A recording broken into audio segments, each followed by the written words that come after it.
I'm Mars Girl. I'm Josh Knight the First. This is Season 7, Episode 1. Or Episode 143 for counting. Oh man, another season. I can't believe we're still around. Yeah. Yeah. Why haven't they taken us off the air yet? Who's they? It's because it's the internet and they can't control me. Well, somebody I'm sure could, yeah. Somebody actually could, that's why we're on Twitch. Yeah. That's, you might remember, we were doing the show on YouTube, and then YouTube decided to dick with my channel, and that's still only slightly a problem. The good news is that I can push this episode over to YouTube just fine, and they've removed limitations as to how long a video can be on my YouTube channel now, but I guess we're just in a situation where streaming just has to be done through Twitch for a while, so, Yeah, they tried to dick with us. Well, guess what, YouTube? We got a second dick. Whoa! Not really where I was going I with imagine that coming out a lot better in my head, but, Yeah. Okay. I'll just... Well, let's just keep going. Yeah, let's not do that, so... But it's good to be back. Yeah, so I'm so happy to be doing the show We again. were off for a month, as usual, between our episodes, or between our seasons, and... Yeah, because we give ourselves basically a summer break and a winter break. Mm-hmm. And usually, summer break is when all the important stuff happens, which is why tonight a lot of our stories are kind of related to stuff that was in the last month, which is still very important. Yeah, very important. And at the same time, to kind of talk about stuff that's going on, man, we're hankering for that Rogue One trailer, guys. Yeah, admittedly, we were under the impression, because as many of you are probably aware, with the Olympics going on, they were going to premiere the new trailer for Rogue One, A Star Wars Story, today. Yeah, tonight, at some really. point. Yeah. It is currently 9 p.m. Central, and we don't have it yet.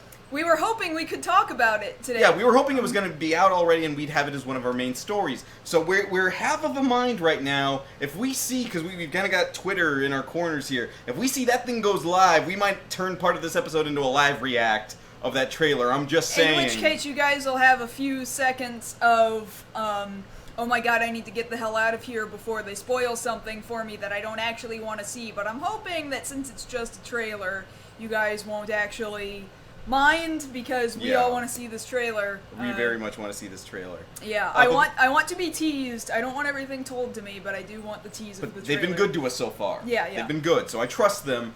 I just don't trust them to give it to me in an expedient manner. Yeah, I get that. That's because what they're hoping for, obviously, is to milk as much time watching the Olympics as humanly possible, because, money, that's what they did with Episode 7's trailer, also forcing us to watch other kind of sport. Was it the football? It was the football. Was it the football? No, because I remember that was the same night the tickets went on sale, and my butt was in line at the draft house ready. Yeah, but you had all these nerds chomping at the bit to get at it, and they were like, oh! Have you gotten it yet? No, not yet. Which is why it was better to actually go old school down to the theater. You dang skippy it was. Yeah. So what are some other things that are going on? Well, yeah, we can talk about what we did while we were on break. Yeah. We do things other than this show. I actually got to liking Pokemon Go, because where I last left off, I was like, this isn't for me. And then it turns out... You've become a fiend. Well, as it turns out, there's 80 bajillion Pokestops right on our street, because the street is covered in bars and nightclubs and stuff like that, and they're all Pokestops. And then I was like, oh, I can just, for half an hour or more, walk up and down the street and farm Pokeballs, which, by the way, I need to go do. I'm completely flush out. You're out of balls. Okay.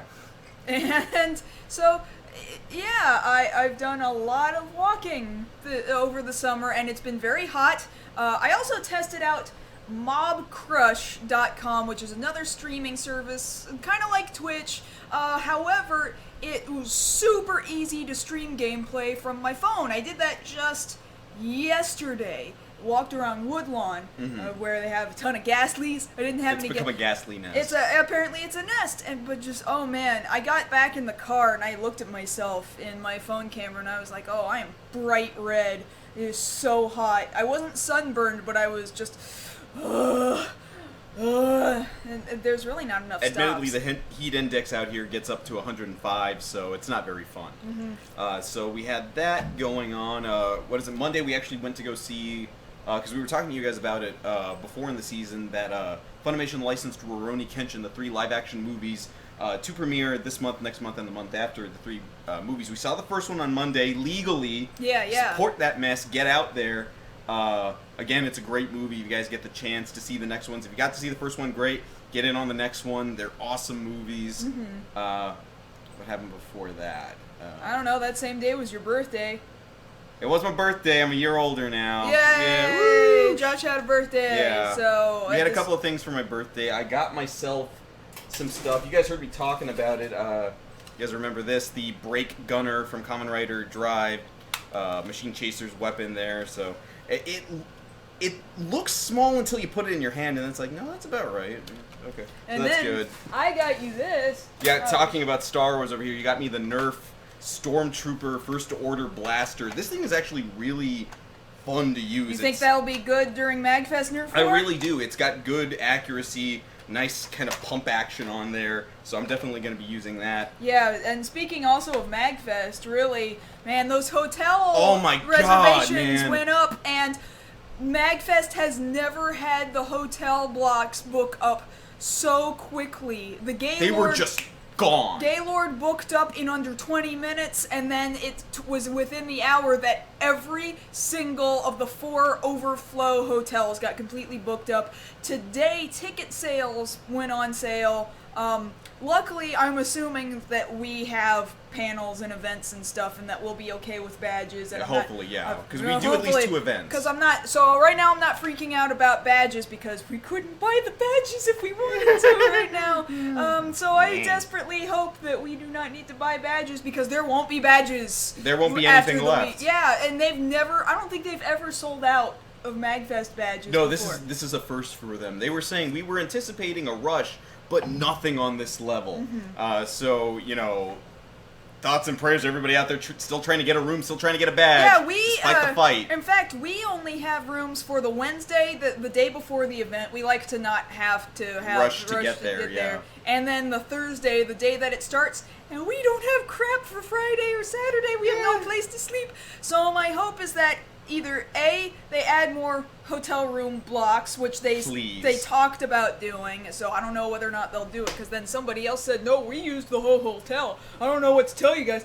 And they did not use the whole hotel. They can't. We've talked to hotels before. Yeah, they can't. That's not how they do business. And then 2, people will eventually drop rooms. So I'm kind of sitting on the website and waiting to snipe a room that somebody realizes. Yeah, we're just there like, all right. When somebody realizes, oh, we can't make it to Magfest after all. Got it. All right, we got that Friday. Yeah. And we got that Saturday. Waiting for that. Yeah. Hopefully. Yeah. Then the week before my birthday, there was a small convention here in town, which sucked. And we knew it sucked, but the cool thing about it was going out there were a couple of Power Rangers there at the event, surprisingly enough. Oh, hey, Sean! Get that camera, you guys. I hope you can get to Magfest. Hey, here's hoping. Well, thank you so much, man. Definitely appreciate it, because that was a thing I really wanted to help us improve this show, because this camera, I would like for us to actually be in widescreen and not 4:3. Yeah. That's ridiculous. Thank you. Yeah, we will definitely put that toward the camera. Thanks. Yes. So, yes, right. Power Rangers. Right. And, of course, you guys have heard us talk about Power Rangers Super Dino Charge, with all the cast there. And, of course, most notably out of the cast, at least for us, was Yoshi Sudarso, who plays Koda on the show. Well, Koda was there, Yoshi Sudarso there in person. We got to take a photo with, 3 photos, really, if you see right here. Let me try and get this into the foreground, in fact. Yeah, get that in front here.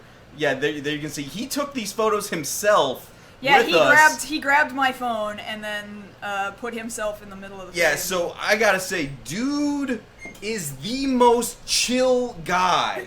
All right, you guys have probably been in line at a comic convention or an anime convention, see who you get for an autograph, and usually they're charging upwards of $25, $35, $45, depending on how big. This dude, $5 for everything. A picture, autograph, whole thing, $5. Nothing to it. Well, that was $5 for his print photo. Yeah, they for had a there full at the print photo. And then free photos actually taken with him. Yeah, so that was freaking great. I mean, the dude was so humble and great to be around. He brought a lot of energy to the event, and really, that was freaking awesome. He's everything you would hope he would be. as an ambassador of that franchise. Yeah. So, very... And still the first guy to ever be both in Power Rangers and Super Sentai for just like a second. But he was there, and he got to say... which we talked to him about. And he got to say a line, and that was cool. So, okay, I'll take that away now. So that was a cool thing. That was a thing that happened. That's stuff that we were doing while on break. So we should probably actually get into the show. Yeah, because we got a full show tonight. We're in the building. We're here. We're ready to do a show. Stop saying that. I'm not going to stop. Okay. Won't stop. Can't stop. All right. So let's talk about tonight's show. First things first, we know you guys have heard about it. We've been mulling it over, trying to figure out what they're going to do with it. So Nintendo has the NX coming up. And we've heard some stories about what exactly this thing's going to be packing in terms of power, in terms of hardware, in terms of what the peripherals are going to be, how you're going to put the game in the system. And we're going to talk to you guys about that and see how that goes over. Secondarily, what was our second thing? Okay, yeah. We were hoping this was going to be Rogue One. That's why I blinked for a second. But no. No, I don't blame you. This was our backup. A lot of information came out about Justice League, so we'll talk about Justice League. This was during San Diego Comic-Con. Yes. Trailers and new interviews and new information and new photos and stuff. Yes. So, yes, we will talk about that unless Rogue One happens. And then we will absolutely preempt Justice League to do that. Yeah. And then the last story, which is something very important to us over here at the show, is the upcoming Kamen Rider Ex-Aid, the newest iteration of Kamen Rider, premiering this October. We've got a lot of information that came in over the break, some just this week. So we'll be bringing you guys that information about the powers, the look, and a couple of things we have personally invested into the show. Absolutely. But we've, as always, got follow-ups, right? Follow-ups. Okay. All right, so I'm going to actually start off a little different this season. We were talking to you guys a lot about different Indiegogos, Kickstarter, crowdfunding things over the last season, and I just wanted to give you guys an update on that. The two big ones that we were talking about, one was the Vampire Hunter D comic book that was coming out. That was a Kickstarter. Proud to report that has been fully funded. That's good. I'm excited about that so one. That's good. The other one, of course, the major thing being over on Indiegogo, The Order. Oh, we did talk about that, yes. Featuring a bunch of veteran Power Ranger actors getting together for like an Expendables-type movie. That was fully funded, 123% funded. Oh, that's pretty really good, happy. yeah. And I know we didn't talk about this outright, but I just want to give a shout-out here. Our friends over at Mariachi Entertainment System, they got their stuff fully funded. If you haven't had a chance to listen to them, those guys do awesome covers in mariachi style of different game themes. In fact, at this point, I have personal investment in it. One, they're talking about trying to get out to Magfest and possibly performing, but we don't know that for sure, so don't just take that with a grain of salt. And then secondly... At least one of them's going. Yeah, at least one of them's going to be there. I don't know that he'll perform, though, so we'll see. And then secondly, I was asked to do some translation of some lyrics of a particular song so that... it could be translated from Japanese into English, and then he and his team will later change it from English into Spanish for the sake of their album. So look forward to that, because I have physical involvement with their upcoming album now. So that's so exciting to me. Yes. Very, very pleased with the song selection, too. All right, so let's go ahead and get into our actual follow-ups. Of course, we're always starting out with the DC news. So we'll go ahead and start with the most recent thing that's happened in the DC universe, Suicide Squad. Right, yeah. So we were talking to you guys about that leading in to the end of last season. Now the movie has actually come out, and we can report some numbers here. So currently, the box office total domestically is $161 million. It's performing very well. Yeah, that's not bad. That's not bad. Yeah, all things considered, of course, being met with mixed reviews all across the board. We're not here to report what our thoughts were on it. That's for other people to do. It was entertaining, at least. Yeah, I'll say, to keep it brief, that I didn't think it was great, but it was most certainly not as bad as a lot of other people I saw on the internet. But, well, thank you, man. Well, now we can get that camera. And now my wife can. now my wife can have that camera. More cowbell. Okay. Well, I mean, say what you want. Say what you want. It's got the money, so they're probably gonna greenlight that sequel. Yeah, to continue on with the show. If you guys want to ask us about what our actual thoughts on that were, you can always tell us in the post show, and we'll tell you back. We'll exchange thoughts on that. Okay, moving over to the other DC movies. It was announced today that it was kind of a no-brainer, but the Aquaman movie will feature Black Manta as the antagonist for that movie. Black Manta, of course, being Aquaman's rival for many, many years in different iterations. No word on who's playing him yet, just that it's going to be Black Manta. Oh, that's still cool. Yes. Okay, so let's talk about the CW, which has pretty much become the hub now for the DC television universe. Which, you know what, maybe that's the way it always needed to be. It should be, I think. Yeah. So a couple of different things to report here. First off, in addition to the four-way crossover, which we actually have a picture of. Oh, we do, yes. This is coming from Stephen Amell's Instagram account for them filming that right now. Of course, it's very hush-hush. They're all on... Oh, I guess it's this. Okay. Yes, you can see all of them there. Their feet, at least. You can make out the Atom, the Flash, White Canary, Arrow, or Green Arrow, I should say, and Supergirl. Okay, you can get back in here. All right. They're all filming that right now. In addition to this giant four-way crossover, Supergirl and Flash, which had a crossover last season on, mind you, on different networks, will have another crossover this season, but it will be a musical episode. Now this makes sense when you consider that both... That's been done in other television iterations of DC heroes before. Specifically, that's the thing. Both Melissa Benoist and Grant Gustin have both been on Glee, and a lot of the different cast members on the individual shows there on CW have really good pipes. If you've seen any of their social media stuff. The hope now is that we can go ahead and get a hold of Neil Patrick Harris to live-action replay the Music Meister, and just make this the dream episode that everybody's been hoping for years. Did Music Meister get much more than that episode? Like, in Brave and the Bold? Really anywhere. Is he a large entity? Not really. The largest he's ever been is that episode. Okay. But it's fine. That's absolutely fine. We're hoping for more. Yeah. And then, of course, also there on Supergirl, it was announced today that they're bringing in... we've already seen that they've got Martian Manhunter. This season they'll be bringing in Miss Martian. Oh, that's another cool. live-action person that we've seen in Young Justice. So very much looking forward to that. In Star Wars news, we're still waiting on the Rogue One trailer. I'm going to be saying that every 5 seconds until it shows up. I'm going back over to Twitter right now, and I'm going to see. No, we're still waiting. We're still waiting. Hashtag still waiting. Please keep going. All right. Over on the Gotham end of things, we've seen the new looks for Mad Hatter and the new sexy Poison Ivy, which I'm not going to bother bringing up because What do you mean sexy Poison Ivy? How is that not already what she is? Because she's not, because it's Gotham, because she was a 14-year-old girl who somehow is now magically a 19-year-old girl. Okay.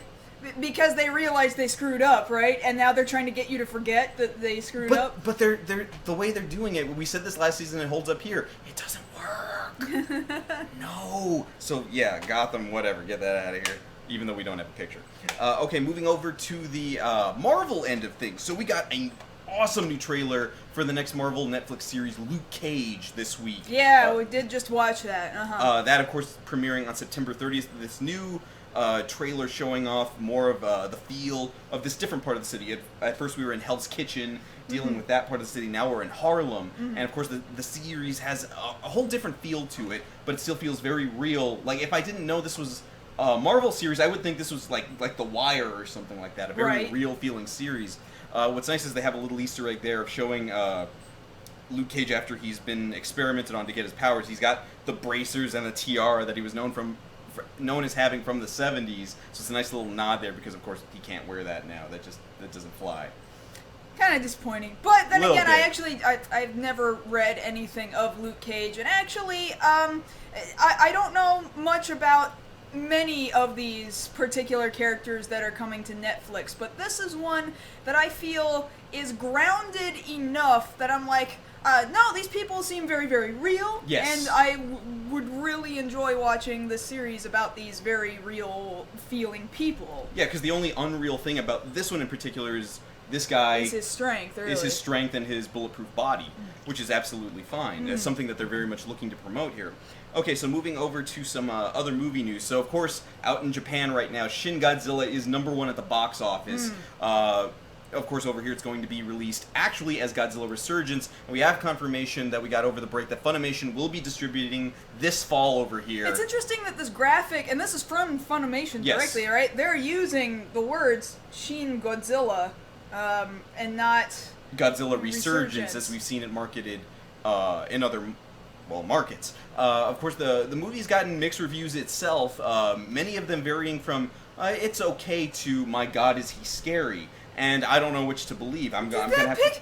Godzilla's face makes me laugh almost every no, time he's got a jaw hinge like a Muppet. I've pointed this out several times. Eyes, and then I set to it, like that last trailer that came out, I set to it, Tiny Tim's having a wonderful time.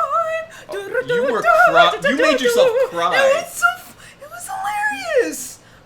I can't take him seriously yet. I'm hoping the context of the film itself will make me actually be afraid. I think it might. Of Godzilla, because I'm not scared of him right now. He's too funny. Okay, so let's move on to some other things. Man. Okay. Over in Power Rangers reboot news, so we got a little bit of news out of San Diego Comic-Con, also with this new picture of the 5 new Rangers. For some reason, with their visors back, Iron Man style, as if that comparison wasn't big enough already. Like, I really thought that the first picture we got of the 5 of them with the suits, like, I was thinking, that looks all CG and stuff, and maybe I don't like it right now, but maybe I'll like it a little bit better when I actually see it physically on people, and no, I like it even less. Yeah. And I still, and we had this discussion, and I want to be relatively quick about it too, and hopefully I won't take that long, but the idea that we're losing the prehistoric animal theme more and more, you can kind of vaguely see in the coins. We don't have a picture of the coin right now. Not on us currently, but if you have to kind of hold them up to the right light to be able to see that there are prehistoric creatures in there, like a Tyrannosaurus Rex, like a saber-toothed tiger. Right? They look like the Guyver! Admittedly, yeah, it looks even more like that. The other thing, and we were talking about this during the break, and then they ended up coming forth with this information, the movie will in fact still include the dinosaurs, their mechs, and Alpha 5. But are they gonna look like dinosaurs? Because at every given opportunity, it looks like they are trying to pull away from the recognizable thing that made them famous to begin with, and then we had this parallel of, oh my god, they're pulling a gem. Where it's like... That's what it feels like. All they're trying to do is name recognition and then pull as far away from what it actually is as possible, thinking they're hitting the broadest possible target. And they're not. They're going to alienate everybody. Because I'll tell you right now, the bulk of the people that would have gone to go see this movie, they're not in it for this. They're in it for what it is, what it's always been since 1993, and a lot of those people are going to be at Power Morphicon this weekend, and I am very jealous. Yeah, I know. So yes, we've got that to look forward to.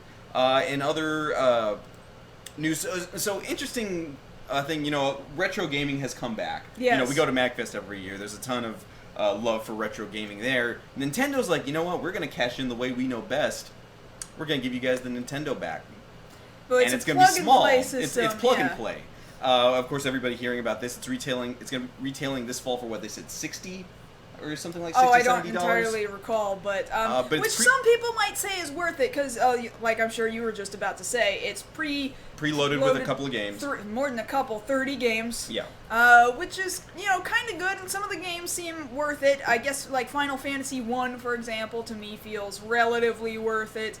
I don't know, man. Like, plug and play, I'm not into plug and play consoles at all. You're not going to be able to upgrade hard drive space. You're not going to be able to download any other games for it. It's just a glorified emulator inside a tiny NES case, and I don't know. I don't know that I feel like paying that much money for that kind of a machine. Some people are really legitimately excited about it, and that you can use current controllers with this thing. It would have been nice to me if it had a slot for original NES controllers. Yeah, that would have been nice. To me, that would have been nice, but it's kind of cool that they make new classic model controllers. That is also kind of cool, yeah.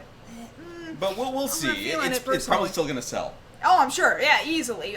Everybody I know is actually really, really excited about it. I do actually want it. I just want to buy the NES again. Well, I've already got an NES. I'm not too worried about it. Yeah, I'm just saying. Okay, so moving on to some other news. So we were talking to you guys a little bit about the Death Note a live-action adaptation that Netflix is doing. Interesting bit of casting here that a lot of people thought was perfect is that actor Willem Dafoe, who's most well known as the original Green Goblin in the Sam Raimi Spider-Man movies, has been cast as the voice of the Death God Ryuk. To which most people were saying, so he's not gonna wear makeup? So He's not gonna be CG? So, like, wait, you're making him CG? Why don't you just give him a little white makeup, he's fine. Yeah. He looks like Ryuk already. But the thing is, He's not tall enough, though. He's lanky enough. But he's not... You know how tall Ryuk is. Yeah, I know how tall Ryuk... But the thing about it is, like, I so hear his voice coming out of that. Yeah, if they I keep can hear it. If they seem to keep the same character model, I totally can hear it. So, we've got that to look forward to. And then we've got two little bits of tokusatsu news here. The first coming out of Dobutsu Sentai Zyuohger, which is still airing right now. This actually just popped up today from a news site. There in the bottom right corner of that picture, you'll see the civilian forms of the 5 or 6 Zyuohgers there. In the top corner, you can't really see it there, and even if we blew it up, you wouldn't be able to see. But that's Ryoto Ozawa back in costume as Captain Marvelous from Pirate Sentai Gokaiger, who will be there for the, I believe it's the 2000th, episode. It's an anniversary episode, so that's why they brought back... Of a sort, yes. Of a sort, so that's why they brought Captain Marvelous back, since Gokaiger was an anniversary series. And so is this, so it's nice to see him back there in suit. So happy to see him back there. Yeah, that is pretty cool that he's coming back as his own character, because sometimes they don't do that. Sometimes, but it's good with the Sentai actors. They're usually pretty good about that. And then the last thing being, we have a new poster for the Kamen Rider Drive V Cinema two-parter, Kamen Rider Heart and Kamen Rider Mach. There you can see Kamen Rider Mach and his... The Mach is first, the Heart is second. Yes. Mach and Heart. Yes, the Mach Chaser suit, and now we have a name for Heart's form. It's Kamen Rider Heart Type Miracle. Don't know why they call him that. The trailer's out now. You can go ahead and catch that over on YouTube. Looks to be kind of intense. I like the last movie. Hopefully this one will be just as good. But I know we kind of ran a little long there. Let's go ahead and get into our first story. Yeah, so, okay, fine, grab it. There we go. NX thing is what I have titled this. So, pulled this from Eurogamer.net, as you can see from kind of sprawled across here. So they have what they are telling us are pretty reliable insights coming out of Nintendo, and then this is going to be confirmed, I want to say in September, is when they were saying they were going to officially unveil what the NX really, really is. So the NX has now been relatively confirmed that it is a portable console. This is a handheld thing. Now, it sounds like you're going to be able to plug it into your TV and play it on your TV in 1080p, which, that's good, but it sounds like Nintendo is pulling away from doing two consoles at a time, meaning a home console and a portable console at the same time. So they're kind of trying to kill two birds with one stone with this. Yeah, but the thing I'm afraid of is if they're going to try and kill two birds, one of the birds is theirs already. Yeah, I know. That's the one thing that is mildly concerning to me. Like, Nintendo, are you starting to pull away from, like, hard-lined home console gaming? Right. But this is still going to be 1080p gaming. They're still going to be releasing new Legend of Zelda on it, for example. Right. So, maybe it's not going to be so bad. We can kind of see, you sort of see in this picture here, here's on the left-hand side behind Josh's head is the whole thing put together, right? And then on the right, the two controller-like things kind of break off from the screen, and then you can control it. You can either set it up there, the way you see it in the picture, leaning and set it up in front of you, or connect it to your TV and play it that way, or take it with you, So it's an interesting concept. It's not dual screened. I haven't heard anything about touch screen capabilities. I wonder if that will even be a thing. I get the feeling they're not gonna not implement touchscreen at this point, because really they're not even concerned about competing with Sony or Microsoft anymore. Clearly they're concerned about competing with a mobile market.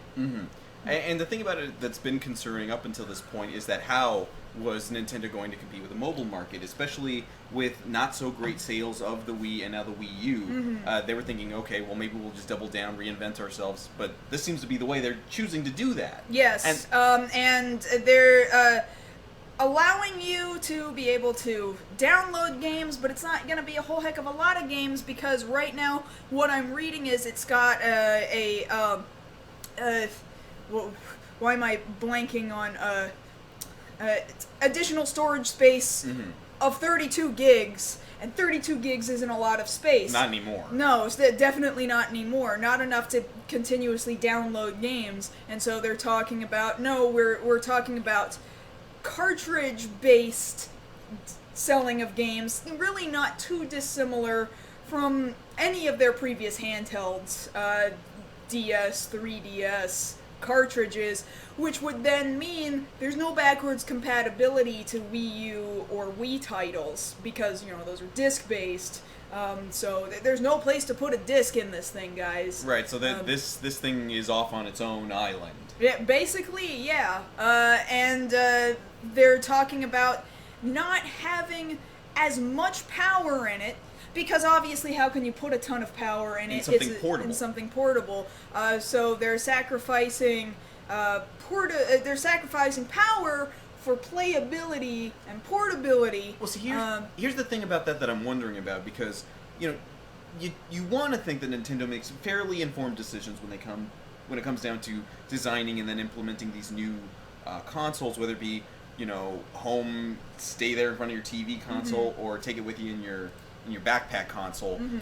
The thing about it is, when you're talking about getting the same kind of playability off something portable that you would at home, that didn't work out too well for Sony with the Vita, and I would think at least that they would have learned from that and decided, no, maybe we shouldn't go in that direction. Let's keep to what we're good at. Well, at this point, it looks like what they're good at is mobile and competing with mobile markets. Take a look at Pokemon Go, for example. But that's not them. It is and it isn't. It's their thing that they own part of the license to, and then Niantic's got part of it, and then the Pokemon Company has part of it. They had great stock rising right at the beginning when everyone thought, oh, Nintendo owns the stock for Pokemon. And that was just everybody assuming that they did. And then everybody realized, oh, they don't own all of it, and then the stocks drastically dropped when people pulled out. But I think they could do it. I think they could compete with a mobile market. Maybe that's where they need to go. And then to talk about its processor, NVIDIA's already got a powerful mobile processor out right now called the Tegra, which is being utilized in other mobile things already right now. And there's been some quiet rumors that Nintendo is working with NVIDIA to create some sort of a Tegra 2, but that is as of yet unconfirmed. So it's going to be pretty powerful for a mobile device. Okay? Yeah, but see, there's that caveat. For a mobile device, yeah. Why can't it just be powerful? Like, why? See, that's the thing I've wondered Nintendo, about. I feel like they're scared of powerful. I don't know why that is. I think they so desperately want to hold on to some sort of good old days. But really, what good is that going to do them, especially after E3, when you're seeing all these things coming out of Sony, coming out of Microsoft, showing the future is power. We want to make sure you guys know well in advance how powerful this next system is that we got coming out. We need you to know we're focusing on power, and for you to be able to play at the utmost capability of that system. Well, I mean, right now, with that Tegra chip, as actually George version 1 is saying right now, yeah, it puts it on par with current gen. But they're not thinking about next. You're right. They're not thinking about next gen. That puts them a step behind. Yeah. And so you're trying. I'm at least trying to figure out, why would you choose to do that to yourself?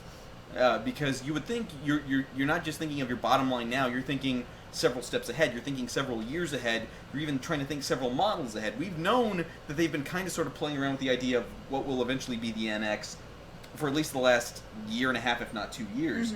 And so now when we're hearing these things, I'm just kind of wondering, are they selling themselves short? Or does somebody really think, only matching things is going to be enough. I feel like it could be an okay console, but what I'm most concerned about is the thing that they definitely were not thinking about this console generation, and it was third-party support. Because with the Wii U, and even to an extent with the 3DS, having two screens, for example, including with the Wii U, your television screen and the Wii U screen, you're making developers do way more work than they have to do for a PS4, an Xbone, and PC, where all you gotta do is a little reprogramming and a little retweaking in order to port it to whatever console you want, add something to this one to make it valuable on this system more so than the other system, whatever. You have to do all kinds of different coding magic in order to work on a Nintendo console for current generations, and I think it was Ubisoft who said, man, we don't even want to develop for the Wii U anymore because it's not worth the risk to develop for it at this point in time. So I feel like this NX, the way we're looking at it right now, it could be very, very good, and Nintendo could come up with some fantastic ideas for it. They really could. Yeah, they could. But is third party gonna wanna? Because you need third-party developers to also be like, yeah, your console's a good idea. I think we'll also make games for it. Yes. The thing about it is, you get the feeling, and really you've gotten this feeling for a while, Nintendo doesn't play well with others. They like keeping to themselves. I think that's a very Japanese trait, kind of a prideful sort of thing, to not want to focus on, well, maybe we should let some third-party guys in. Maybe we should do that. No, they keep to themselves. They only provide enough coding for that system, and really, they were saying it as far back as the Wii, that's what held them back. Yeah. They didn't think far enough ahead. They were only thinking, well, let's be unique. But unique isn't... What does unique really amount to when you're not selling? Yeah, I agree. And I don't know. I feel like, man, once they really confirm it come... I'm pretty sure I was hearing it was going to be September. Yeah, currently slated for September. Their information that they drop has got to be really, really solid. If it is not the most exciting if Reggie doesn't get me so hype, then what is even the point? Then they're gonna bomb, and that's really, really sad, because I don't want Nintendo to bomb. I don't want us to lose another part of our gaming childhood, Sega dropping out of the hardware game all those years back. I don't want that to happen to Nintendo, and no, by no means. I think that Nintendo will do their damnedest as best as they can for a very, very long time, and I've had other people who have said, no, they're going to drop out entirely and they're going to go mobile. And I don't know about that. I don't know that they will. I know that they're competing with a mobile audience, but I don't think they're going to just completely drop hardware and go mobile. Yeah. I don't think that will happen. Yeah, so that's probably as much as we can say on the NX. So let's go ahead and move on to Justice League right now. Okay. All right, so we'll go ahead and pull up our first picture that we got here of... well, I'm trying to anyway. Yeah. This, of course, is information that we got out of San Diego Comic-Con. What we have here is, of course... it was interesting to see that the first trailer that... really teaser that we got... was there, because we were wondering, we were saying, are they going to step up? Are they going to show something? Are we actually going to get anything? And we got this, a full cast picture of all 6 members, because they dropped Green Lantern, because they're still trying to figure out how not to screw that up. Right. Of the Justice League. There, of course, Flash, Superman, Cyborg, Wonder Woman, Batman, and Aquaman, respectively. And just starting from this picture, this looks better. It's better, yeah, and that makes me so nervous. It makes me nervous because I'm like, okay, this looks good. Where are you gonna screw up? I don't want to think like that. Because you know it's coming on some level, because there's certain things, like we were reporting last season, certain things we know that they're working on, like trying to add more humor. But if it's not shot well, if you don't believe it, then you're gonna get the same reviews that you got last time. Yeah, my greatest concern, because we saw the trailer, of course, that came out. Yeah, the teaser that came out. My concern is, how are you planning on implementing Superman back into the picture? How are you going to do that? Because we don't have any chill when it comes to Not Quite Justice League. He dead. Yeah. All right? He died. All right? Darkseid, not Darkseid. We don't even have Darkseid. That's the other problem. Yeah. They're saying it's Steppenwolf, one of Darkseid's minions, and it's like, oh, so you're building up this big baddie that doesn't even show up. Like, this isn't even you trying to pull Thanos. This is you, like, dropping the ball on Thanos and then giving it to somebody else. That doesn't even make sense. We would continue with this Justice League story, but we take you now live to a Star Wars trailer in progress. So we're changing up right now. Yeah, we give me a second here. I'm going to try and capture this portion of the screen to the best of my Screw ability. it, we're doing it live. I need to add screen capture, and it's gonna be from here to, I guess, somewhere over here. I don't know. I don't even know if this is gonna work, guys. I really don't. Yeah, just put it beneath my head. Yeah, there you go. And I don't even know if you can. If they can't see it, no, it's not worth it. I can't do it. They can't see it. Okay, but we can at least do our reaction to it, right? No. Keep talking about this until I get it figured out. All right, you get it figured out. Keep talking about the story. Justice League. All right, so until we figure it out. Admittedly, yes, we got to see the footage of the scene between Barry Allen and Bruce Wayne that they had been describing to us from when they had these different news outlets, different bloggers go out to London to see, hey, this is what we're working on. We really want you guys to believe in what we're doing here. And the thing about it is, it seems better. It's pretty much exactly what they described. This scene between them, you know, there's a bit of humor there. Bruce is there, I'm trying to build a team, and Barry's like, stop right there, I'm in. I need friends. You know, like, it feels better than I thought it would. I'll admit, I didn't give Ezra Miller enough credit thinking about how he was going to portray Barry Allen here, because, admittedly, I'm a fan of Grant Gustin. I'm convinced, actually. He's fine. He seems fine. Admittedly, Cyborg looks like Cyborg. You know, I was worried from some of the concept art not having his whole face together, but he looks like Cyborg. The changes, really the most positive thing for me visually, is the changes to Batman's costume to make him look less bulky and more like the Batman I'm used to. You can see it here. They've trimmed down the neck. You know, he's not nearly as His Frank ears Miller. look a little better. His ears are more pointed. You know, they were stubby in the last one. Again, going to the whole Dark Knight Returns sort of thing. But here, he looks more slim, not fat. Right. You know, and I think that works out better. Of course, Wonder Woman pretty much looks exactly the same. I mean, what are you going to say about that? You can see on the other side of my head, the Flash's costume here for the movie seems, as a lot of people were reporting, very much inspired by the Injustice fighting game, which I'm actually okay with. I did like that costume, and here there's supposed to be some technical reasons for why it's more armored. I guess if you're fighting bigger guys, it makes more sense to have him starting out in a more armored costume. I guess. I'm not that into it, but it could look a lot worse. It could look a lot worse. He looks like a current Power Ranger, though. See, that was the other problem that came up, is that when you compare the picture of the Power Rangers that was revealed to the Flash suit, you can't hardly tell the difference between the Red Ranger and the Flash. And the thing is, the Flash has some white on his chest, so technically he looks more like a Power Ranger. Think about that, guys. Saban, come on. And then you've got Jason Momoa over there as Aquaman. He's got a little bit more armor on than we saw over in Not Quite Justice League. He looks all right. He's very okay. He's we very spent 90s. Probably the least amount of time with him in that trailer. Yeah, admittedly, he just had a few lines, or actually, he has one line. Talk. Yeah. That's it. That's all he says, and most of the time I it's thought Bruce you talking were at him. I thought you were a myth or something. I thought you were. That's the line that. No, Cyborg has the one line. I didn't think you exist, and yeah. Okay. So they each have one line in the trailer. Superman has no lines, for good reason, because he's dead.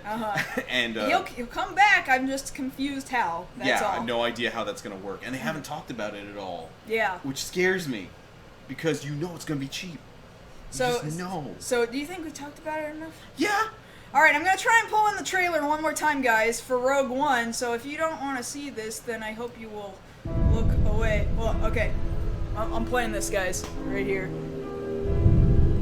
The world is coming undone. Yeah, it is. Imperial flags reign across the galaxy. Can you be trusted without your shackles? Let's just get this over with, shall we? We've a mission for you. A major weapons test is imminent. We need to know how to destroy it. Right. If you're really doing this, I want to help. So you win. Good. I've been recruiting for the rebellion for a long time. We destroyed our home. I fight the Empire now. I fear nothing. All is as the Force wills it. Man. The captain says you are a friend. I will not kill you. Thanks. It's Alan Tudyk. There isn't much time. Every day they grow stronger.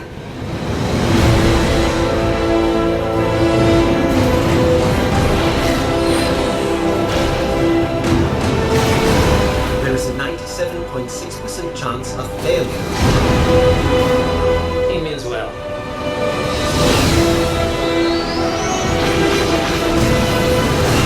This is our chance to make a real difference.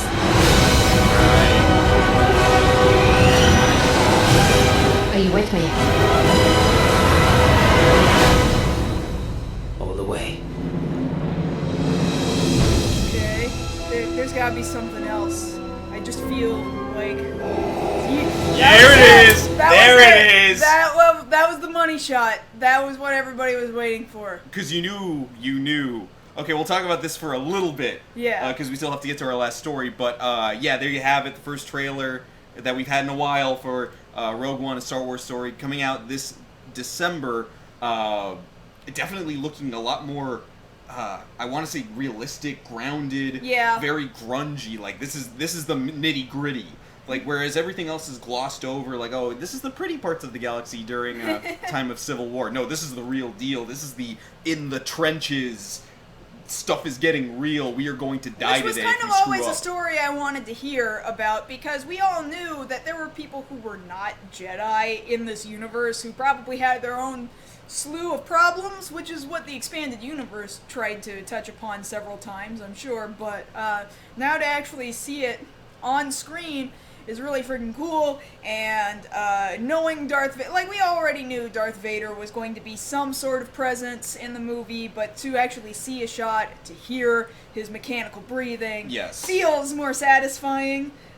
There's some cool things going on in there, some cool dogfights from not Force user type people. Well, yes, and- that's part of the thing that they say they're coming at this with, is that Gareth Edwards has said this is a universe, or this is a part of the universe where people are aware of the Force, but they're not Jedi. Yeah. And they're not Sith. They just kind of deal with it in a different way that's more grounded in their daily lives. Mm-hmm. They're not as devoted extremely as the Jedi or the Sith.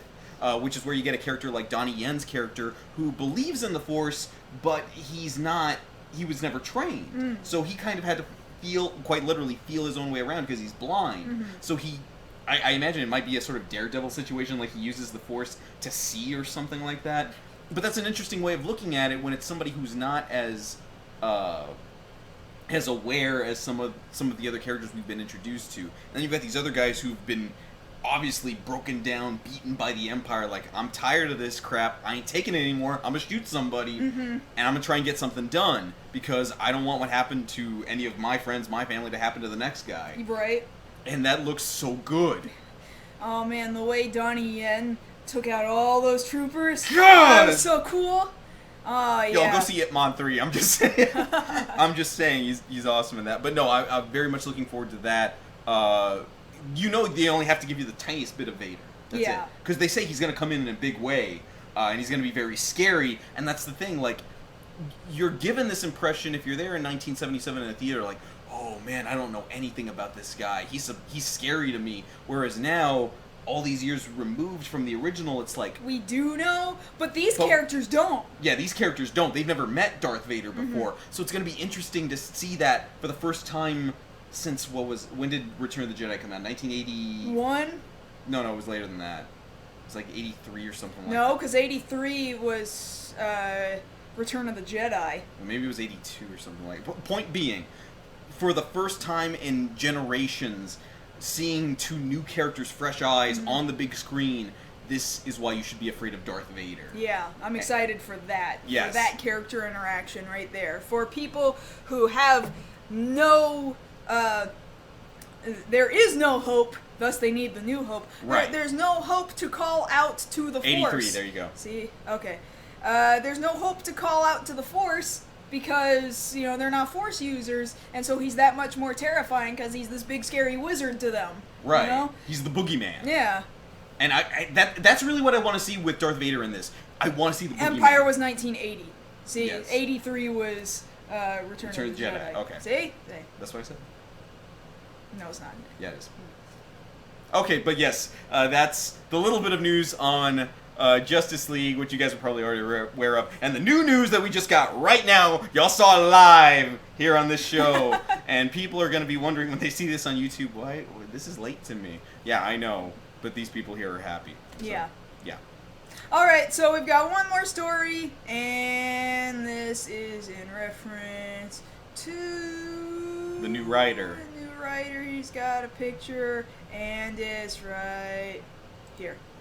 Yes, so right behind me, you guys might not have seen this before, some of you might not be familiar with it. What you see here is our new hero coming this fall in October, Kamen Rider Ex-Aid. Yes, and I have to admit that I was not reading the katakana when I just recently put out a video talking about him briefly. We'll get to that in a little bit, but I pronounced his name wrong because I was thinking of it in my head like he was the letter X, Ekusu, but he's not. His pronunciation is like the way the Japanese pronounce an executable file, which is Eguze. Eguzeido.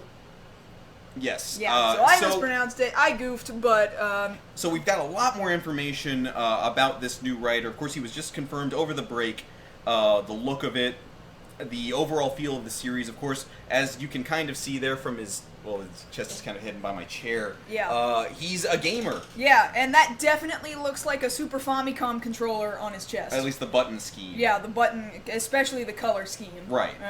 Look, it's also on the wrong side of his chest, but, they can't make it look too much like a Super Famicom, or else... Copyright. Or else they owe Nintendo money. Right. So they were teasing this up to a couple of... Well, really, I think it was within the last 2 weeks. That we got the reveal here. They were slowly leading up to it, and now we've got the look here. The initial reports, and I think we might have actually said some of this on air last season, was this idea that he would have spiky hair and goggles, and people were like, nah, that can't be real. Guess what? There he is right there, spiky hair and goggles. And he looks like he came out of 90s Nickelodeon television. Oh, yeah, he looks like... this green and pinky purple looking stuff going on. Yeah, and the thing about it is... people seem to really, love it. Like, oh my god, I want this 90s or trash. Some people think that it's really atrocious looking, and I suppose I will say this much, that if I had not previously had some involvement with a fan-related gaming-themed writer, I would not be interested in this at all, and I would think that this is hideous. I would not like it. No, it's same deal, because a lot of the things that I'm seeing here, some similarities, and we talked about this a little bit, seem very close to the feel that Forza had going for it, of being very boisterous and off the wall and things like that. And I think for that series, for some people it really appeals, but it didn't appeal to me. Yeah. And again, same deal. Here, if I hadn't had the previous experience that I had, then maybe I'd think of this a little differently, but here I'm absolutely ready for it. Yeah. I want it. I can't wait to get a hold of the gamer driver. And I want one for myself because I would like to, as difficult as it would be, I would like to make a costume out of one of the many secondary writers. Yes, because they've already announced this is a multi-writer series. Brave. Kamen Rider Brave. And he's got a secondary form that relates to rhythm gaming, and that caters to my interests directly. Yes. In fact, way back in the day, before Justin made too much with Fami Kamen Rider. He was talking about giving me a costume, like, oh man, what if you were like Dance Dance Revolution themed and you were another secondary rider in something I did in the future. No, I remember we were there, really that first year when I met him. And we were like trying to figure out how do we put the arrows on your body and... No, what was going to be really cool about it, because, you know, from what was available at the time, the way that was going to work was if we couldn't get it on your costume, it was going to be a projection, kind of like Kamen Rider Excel's trial form, that when you were kicking a person, you'd be kicking the arrows that were projected on the body, and that's where that would come in. And again, one of the many ideas that we were talking about back in the day, but that kind of, to round it out, to us personally, is the fact that those of you that know already, and for those of you who don't, we'll explain, this is a legit Toei-sanctioned video game-themed Kamen Rider. Apparently he's already shown up in a movie that just debuted this past week. Yes. He's got a coin thing going on. Like, I guess he collects coins or something that get utilized. You can take the toy coin and use it in an arcade machine. That's coming out this October in Japan. And apparently for one of his final attacks, he blows into the cartridge before these devices they call gashots, which are basically cartridges. Yes. Gasha is a sound effect for putting a cartridge into a slot. So gashot is the name of the thing. So it's hard to say whether or not it is coincidence or it's, somebody saw a thing and other people are telling me, I've talked to Toei execs, they would have no idea who Justin is or what his ideas were. And you know what? That's entirely possible. It could just be that Justin already was ahead of the curve, like, fans, they do that. They make things that they're already passionate about and tie it back to something else that they're impassioned about.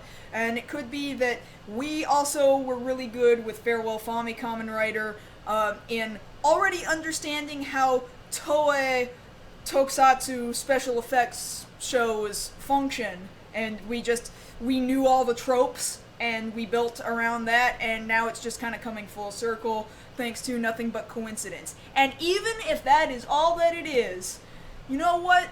Justin would have thought that this thing was friggin' cool. He would have thought this was the bomb. Yeah. He would have, I know for a fact he would have gone out of his way to support this thing. He would have bought that belt first thing, or he would have had somebody gift it to him for that matter. Somebody would have just done it without him asking, for sure. Yeah, because the thing about it is this seems to have, from the little bit of information that we do have about the tone of the series, this seems to be very lighthearted, very energetic, very positive, and you combine that with all the stuff that personally we have knowledge of, having helped work on not even just Farewell Fami Kamen Rider, but helping Justin, you know, try to fund his Indiegogo. This feels like a validation, and I couldn't be more happy that this is what we're getting here in 2016, an actual video game themed writer.